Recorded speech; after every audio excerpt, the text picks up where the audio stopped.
Ahoy, everybody. My name is Geeg Wiles, and I'm the caretaker, keeper of chronicles, and voice for Captain Ahab. We are here today to share our story with you, but more importantly, to show you through our story the importance of seeking other stories, locally, nationally, and even globally, from strangers that you may glance at and then soon forget about in your day-to-day. For the last 15 years, I've traveled with Captain Ahab, but I know his tale for the last 74.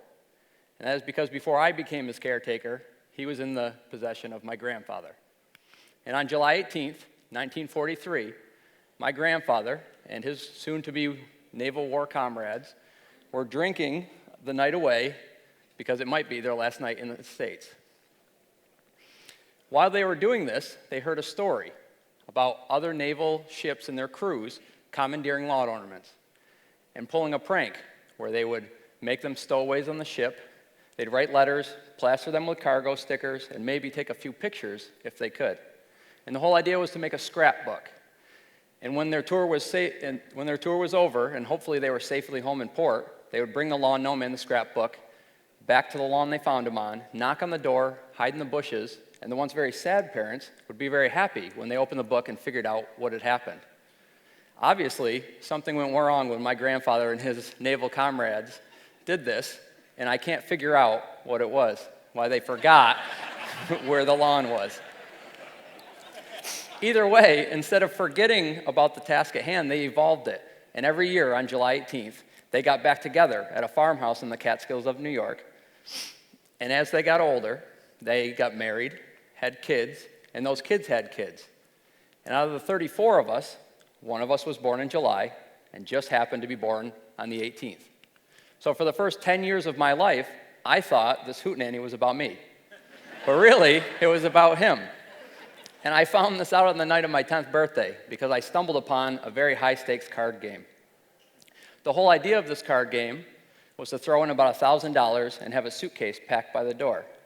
And whoever won the game did not win the pot, but they won the destination. And my grandfather and his old war comrades, my uncles at the time, all were gone before the next morning with Captain Ahab adding to that scrapbook. Fast forward 9 years, that card game ended like any other, and I participated, or at least watched, for the next 9 years as this card game went on. And what changed was the next morning. I went back out to the barn where it was held, and they were all still there.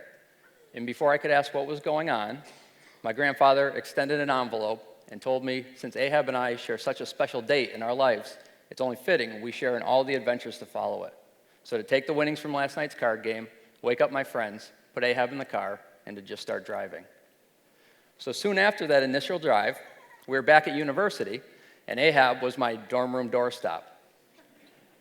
And after a few weeks, curiosity got the better of a few of the students, and they asked what was up with the gnome. And I would trade them a much more detailed version of that story for a picture with that disposable camera that was hanging around his neck. And soon it started to spread around campus, and everybody wanted to hear the story and take a picture and be part of a mural that started to grow on the wall behind him. Before you knew it, he became the official mascot of the University of New England in Biddeford, Maine. And by that, I mean social mascot, obviously.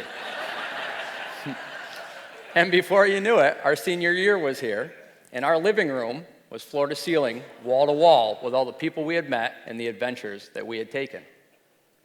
And at that point, he evolved yet again into showing people that if this 3-foot-tall, 40-pound, bright yellow wooden fisherman who wants to be a pirate captain can get out and do all these things and meet all these people, then you have no excuse not to do those things yourselves.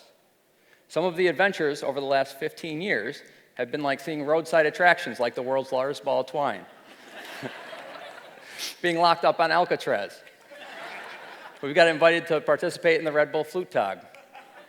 He's met all kinds of people, including Mark Hamill. He's flown first class, something I haven't done yet. That wasn't staged or anything, that's real. Kissed the Blarney Stone. We have matching tattoos. We run in all kinds of races. He's been a groomsman in a wedding, or at least caused some trouble at one. We hitchhiked through Chile last winter for 3 months, literally hitchhiked through Chile into Patagonia to visit the Lagoon of the Gnomes in Patagonia. And if that doesn't convince you to do things, he's also done things like zip-lined over canyons, jumped out of perfectly good airplanes, whitewater rafted, and even been part of national monuments.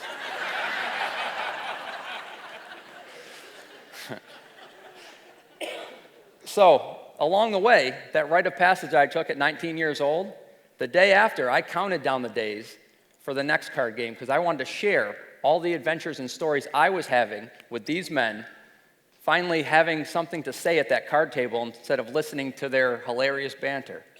But unfortunately, none of those men survived to the next card game.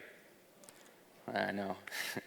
In their absence, though, I am compelled to fill those chairs around that card table and recreate that family that was built once out of strangers. Luckily for you guys, all you have to do to become part of that family is literally fill the chairs and listen to my stories and adventures and all my lessons learned along the way through trial and error in their absence. Lessons like the importance of an icebreaker. Obviously, I have Captain Ahab, and he's a great one, but it could be anything, like the color of your hair, a pet, something you wear. It literally can be anything. Another thing like asking, whether it's yourself or others, for help to complete a task. So when we went to kiss the Blarney Stone, we knew we needed help to get there, but we knew a lot of people couldn't come with us. So instead, we brought that old scrapbook idea, where that couple right there is a cardboard cutout on a popsicle stick, and we brought dozens of these all over Ireland to commandeer the island with us. The importance of writing down your goals, like making a bucket list. Because if you write them down, that feeling you get when you cross off a goal, that little bit of adrenaline, that rush, it's going to make you and motivate you to do more of those things you have written down. One of my favorite stories over the last 15 years has been when we volunteered in the Virgin Islands at Veers. It's a resource station. And universities and high schools bring students there to do projects. And naturally, they asked about Ahab. We did a presentation. And then we'd make bucket lists with them. And the kids would all write down dozens and dozens of things, except for one girl. She wrote one thing. She said, swim. And I naturally asked about just the single topic, and she said, Geeg, you don't understand. I don't know how to swim. And instantly, not voluntarily, I took a step back because all of the other students in that room took a step forward.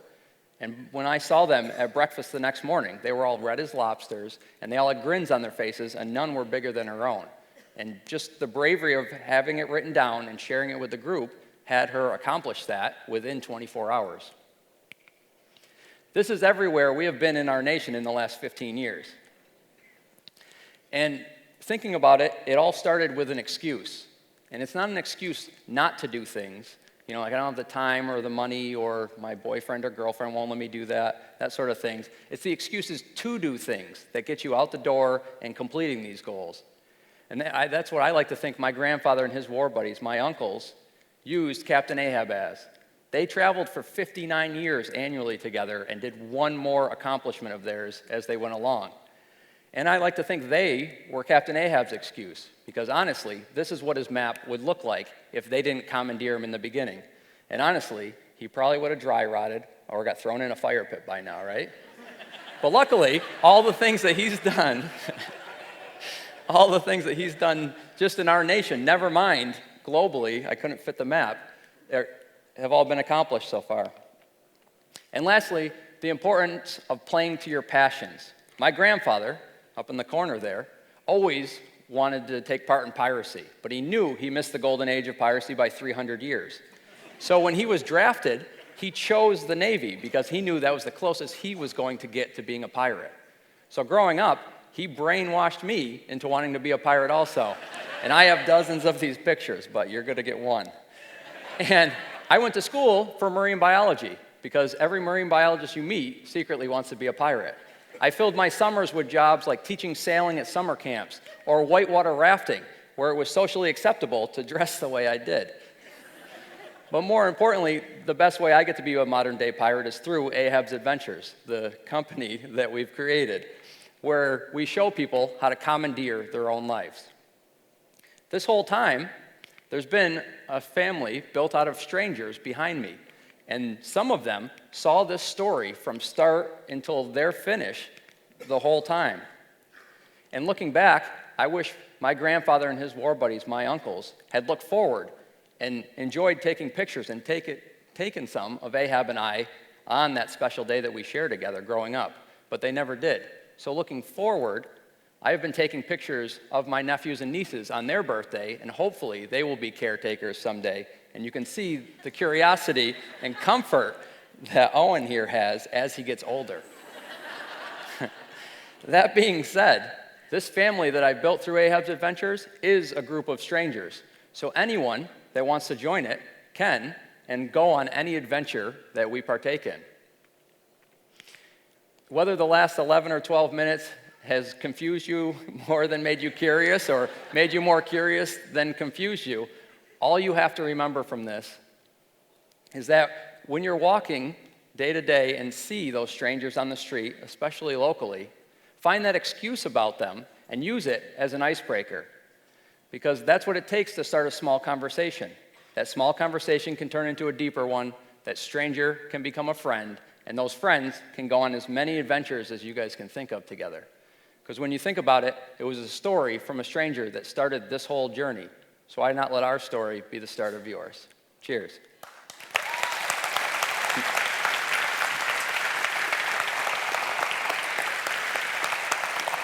So naturally, I have to document that you guys all heard the story, so try not to make too many goofy faces, or I'll encourage it, actually.